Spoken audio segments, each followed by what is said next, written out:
Hey, it's time to Dish with Dee. That's me. It's time for Dish with Dee's weigh-in and meeting.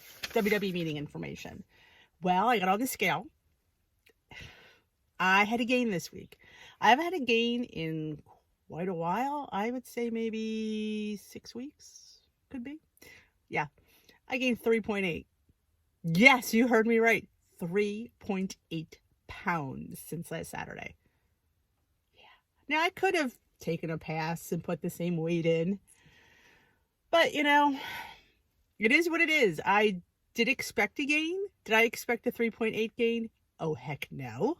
I didn't expect that much. I expected at the most 2 pounds. That would, that's like, say 4 pounds. 4 pounds, basically, in my world. I know. I can't explain it. I'm not even going to try. I mean, did I overeat this week? Yeah, I mean, my weeklies did. I did use a lot of weeklies. So, and it wasn't exactly using those. It was exactly what I was eating. I mean, I had a lot of extra bread because I made homemade bread and I made homemade pizza, regular. I did eat that. I didn't eat it. Well, I did eat too much bread. Let's be honest. I went back for that little second half. I did have some candy, but that was mostly on the weekend. I didn't have any Easter candy this week. What else did I have? That would have been negatory. Snack mix. I opened the snack mix. Yeah. I gave that up for Lent. So there and behold, I opened that up and have I been in it every day? Pretty much. So, yeah. And it's 5 points a quarter cup.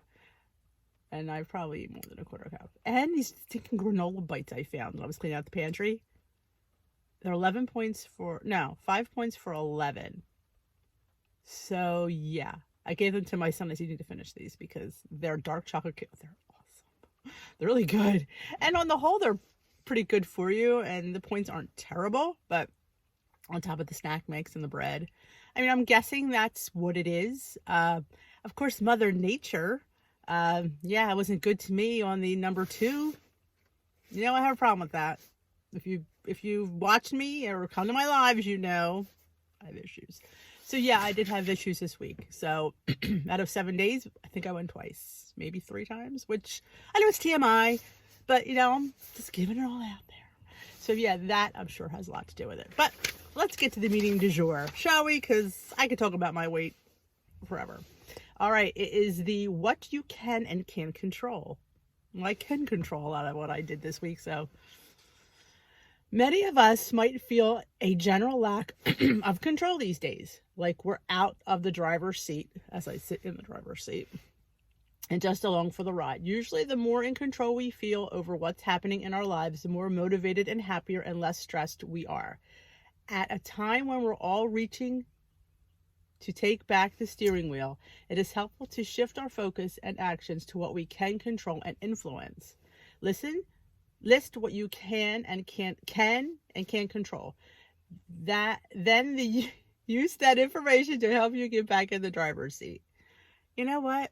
I was listening to a Zoom meeting today, and somebody works in a doctor's office, and she was worried about COVID-19. She works with sick kids, and you don't know if they have it. You don't know. And I would have not given her the advice of, she's overeating, she's going home and she's stress eating. And I get that because it's stressful out there. And my leader told her to go make Weight Watchers vegetable soup. The problem is we can't get to the store to get the stuff to make what we need. That in lies half the problem of what we're going through. So no, I would not have told her to go home and make vegetable soup. I would have advised her to go home, have a sensible dinner, do the best you can, and go to bed. Because at the end of the day, we can't control what we have at the store. We can't control what we put on our table. We have control of how much we put in our mouth, though. That we have control over. So I would say focus on limiting portions and just eating what you can, because I'm going to stress about getting to the store to get produce. Well, you can't. That would have been my advice.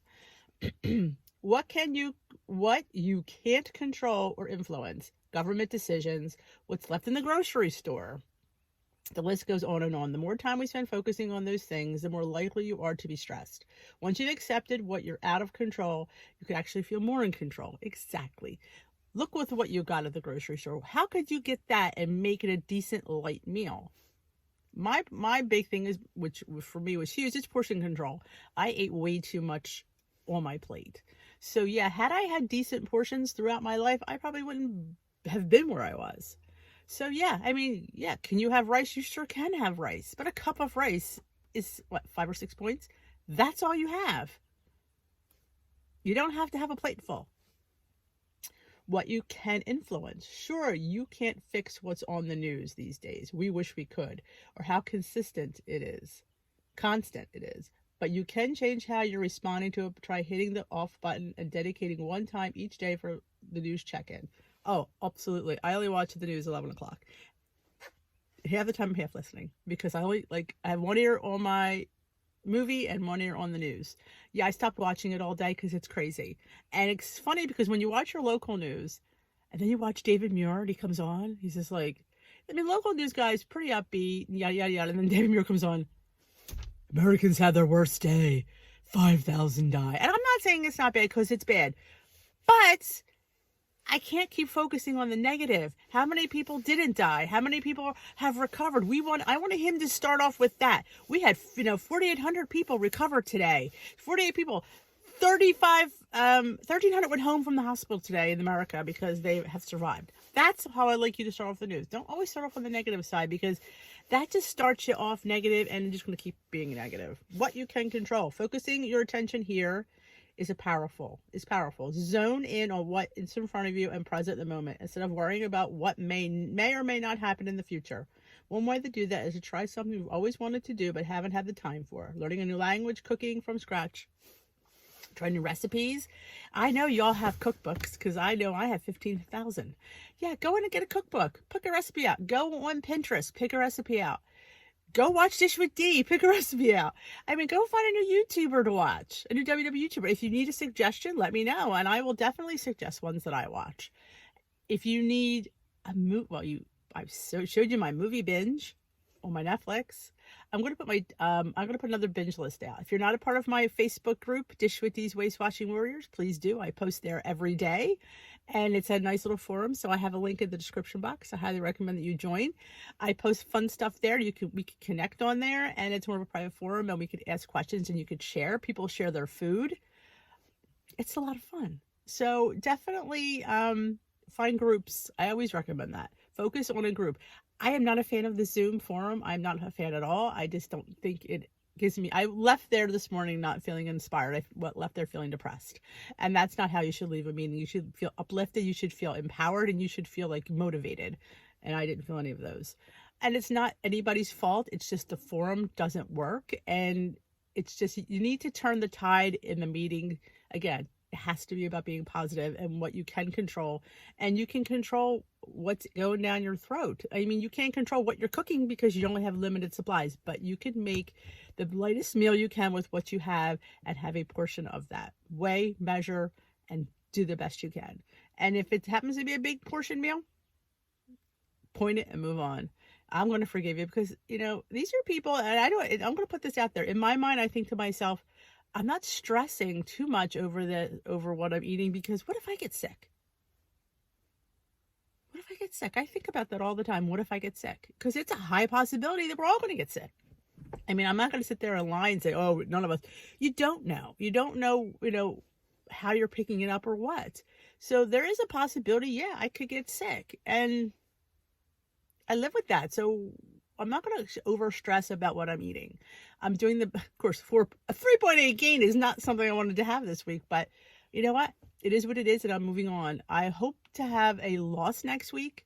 Definitely not a gain. If I have another gain, that'll put me out of, I'm still within my comfort zone of under a goal, but I don't want to throw myself out of lifetime.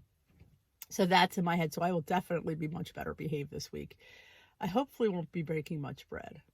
Yeah, bread is my weakness, I will admit it. And homemade bread, hot out of the oven and crusty. Yes, I'm Italian.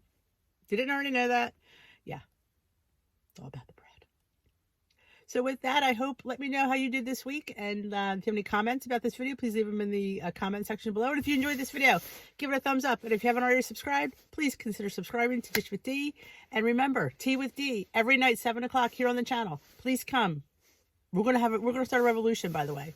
I'm not sure what kind, but be prepared. It's coming.